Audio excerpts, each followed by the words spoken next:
का भारत, जहां ग्राम स्वराज की स्थापना के लिए आजादी से पहले पंचायती राज संस्थान को विकास का पहला सेवा केंद्र, लोकतंत्र का पहला सेवा केंद्र बनाने के उद्देश्य से बापू ने जो सपना देखा, आजादी के 75 साल के बाद भी आज ग्रामीण भारत हाशिए पर है। ऐसे में हमारी यात्रा ग्राम स्वराज पहुंची है समस्तीपुर के कल्याणपुर प्रखंड।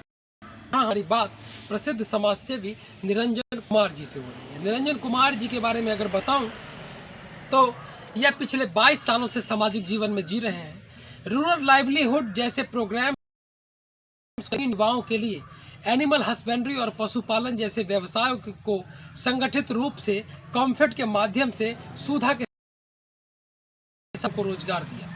ग्रामीण स्तर पर लोगों को स्वास्थ्य सेवाएं मुहैया कराने के उद्देश्य से अपने निजी खर्चों से ये एम्बुलेंस के साथ साथ लोगों तक को उचित उपचार करवाने में मदद करते हैं। लेकिन सरकार की योजनाएं जिन गरीबों के लिए बनाई गई, उन गरीबों तक वो योजना नहीं पहुंचने के कारण काफी असहज महसूस करते हैं निरंजन कुमार जी। हम जानना चाहते हैं निरंजन कुमार जी से। सबसे पहले आपका कार्यक्रम में स्वागत है निरंजन जी। बोलिए, माइक छोड़ दीजिए। बोलिए। निरंजन कुमार, ग्राम बख्तियारपुर, पोस्ट माननीय, जिला समस्तीपुर। निरंजन जी, ये बताइए कि आप एक सामाजिक कार्यकर्ता की भूमिका में सरकार की योजनाएं जिन गरीबों को देनी चाहिए उस तक नहीं पहुंचने के बाद आपके मन में ऐसे है और आप समाज में क्या देख रहे हैं? सर, जब पहले हम अपने स्तर से सेवा किए लोगों को, और जब सेवा किए उसके बाद जो सरकार का जो सेवा आना चाहिए वो सही नहीं पहुंच पाया, तो हमारे दिल में बहुत दुख दर्द उपजा। और जब दुख दर्द उपजा तो मैंने सोचा जो किसको इस बात को रखूं, कोई सुनने वाला नहीं है। तो मेरा प्रयास है जो इस बात को किसी भी बड़े आदमी, बड़े पत्रकार, कोई अच्छे लोग हैं जो पहुंचाएं दूर दूर तक पूरे देश में, और देश में जो है इस बात को फैला दे। जो आपका जो कर्म है वही फल होगा, इसलिए कर्म सही कीजिए और फल अच्छा मिलेगा। लोग यहाँ कोरोना आया, पैसा जो है सो कि न फिर भी त्राहिमाम के तरह के लिए तैयार है। कोरोना काल में पैसा आया, वो भी सही लोग से नहीं मिल पाया। खाने के लिए जो सरकार से पैसा मिला वो भी जो है सो कि न मुखिया, उप मुखिया, पूर्व मुखिया कहीं से कोई विरोध नहीं किया और लूट खसोट। गांधी के सपनों का भारत आपके हिसाब से आज कहाँ है? बख्तियारपुर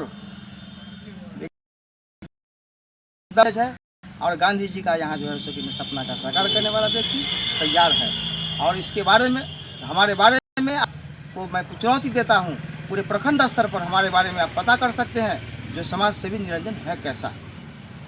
निरंजन जी, किसानों के कारण देश में अन्नदाता के रूप में हाल ही में प्रधानमंत्री ने देश से माफी मांगी।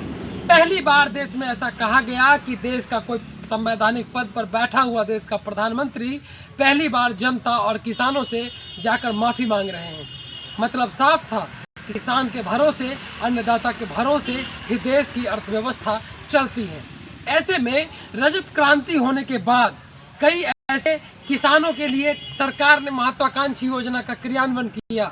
आज किसानों के लिए क्या समस्याएं हैं? चूंकि आप जिस व्यवसाय में लोगों को लाते हैं, रूरल लाइवलीहुड में, डेयरी पालन में, उसमें किसानी के बिना ये संभव नहीं है, क्योंकि किसान के द्वारा उत्पादन किया हुआ दाना और वो फसल ही उन पशुपालकों के लिए, चारा के लिए काम आता है। तो आप किसानी को कैसे देख रहे हैं? किसानों के पास क्या समस्याएं हैं? मनरेगा के तहत किसानों के लिए जो होना चाहिए था वो नहीं हो रहा है। हम देखते आ रहे थे तो हमें जल जमाव की भी समस्या लगी। आप कैसे देखते हैं, एक सामाजिक कार्यकर्ता होने की हैसियत से इस तरह को कैसे देखते हैं?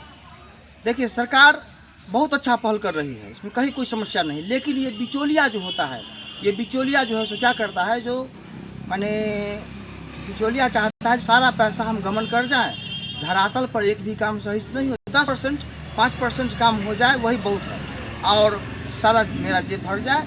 20 लाख, 25 लाख, 50 लाख रुपया मुखिया के इलेक्शन के लिए खर्च कर रहा है, टैक्स में खर्च कर रहा है। वो चाहता है जो हम जो है यही करें। ये जो है निजी स्वार्थ में जो है ये लोग धंधाबाज करते हैं। कुछ परसेंट है मुखिया ऐसे जो मुखिया भगवान के कृपा का जो है परिवार भी अच्छा चलता है, किसी भी तरह का जो है है, और जो लोग लूट खसोट में पड़ते हैं उनकी प्राकृतिक प्रकोप भी पड़ा है। और ये प्राकृतिक प्रकोप ये जनप्रतिनिधि के माध्यम से आया है। इसके लिए मैं 100% की गारंटी दे रहा हूँ, क्योंकि जनता रो रहा है। अन्नदाता अन्न भेजे जरूर वहाँ से, डीलर साहब यहाँ दिए, लेकिन बीच में थोड़ा बहुत जो खर्च होता है, थोड़ा बहुत 1-2 किलो कम करके देते हैं, वो चलेगा। लेकिन हमारी सरकार सफल सरकार है, इसमें मैं कहीं कुछ नहीं कहूँगा। और सरकार को मैं धन्यवाद देता हूँ। और नरेंद्र मोदी जी भी, उनका जो सपना अंदर आत्मा जो हुआ कि बेटा दिल्ली में बैठा हुआ है और बिहार को, हर देश में हर बच्चे को खा देंगे, तो खाना भिजवाने का काम उन्होंने किया। कोरोना काल में पैसा जो भेजे डायरेक्ट खाते पर नीतीश कुमार जी, वो भी मिल गया। रह गया बात किसान की, एक समस्या है जल जमाव। जल जमाव के लिए ये तो प्राकृतिक प्रकोप है, प्राकृतिक प्रकोप से निपटने सबसे पहले मनुष्य को मनुष्यता पर आना होगा। अगर मनुष्यता खत्म कर देगा तो प्राकृतिक प्रकोप छूटेगा नहीं। इसलिए मैं सभी जनप्रतिनिधि एवं ग्रामवासियों से निवेदन करता हूं, जिस तरह मैं अपने समाज में जितना छवि बना चुका हूं पूरे पंचायत में, वो वैसा ही बनावे और बना करके चले तो पूरा देश सुधर जाएगा, प्रकृति सुधर जाएगी, जल जमाव का समस्या खत्म हो जाएगा। ऐसा कोई समस्या नहीं होगा जो आपके पास खड़े आएंगे।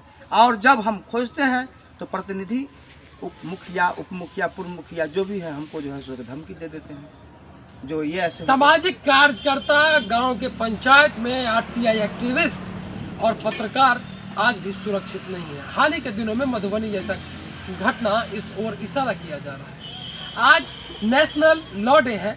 हम ये दिन इस दिवस को इसलिए मनाते हैं क्योंकि जनता के बीच संविधान के प्रति लोगों को जागरूक किया जा सके और देश में कानून व्यवस्था को, कानून का राज जा सके। लेकिन निरंजन कुमार जैसे लोग भी आज सामाजिक कार्यकर्ता की भूमिका में अपने समाज में असुरक्षित महसूस करते हैं।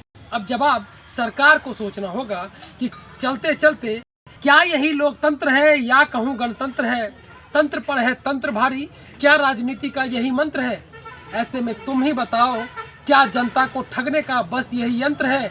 ऐसे में तुम ही बताओ, कहाँ जा रहा भारत का लोकतंत्र है? ऐसे में तुम ही बताओ, कहाँ जा रहा भारत का लोकतंत्र है? बापू का सपना ग्राम स्वराज तब तक पूरा नहीं होगा जब तक पंचायत में पंचायती राज संस्थान पहला सेवा केंद्र बनकर लोगों का, जनता का सेवा नहीं करेंगे। वीडियो टीम के साथ समझ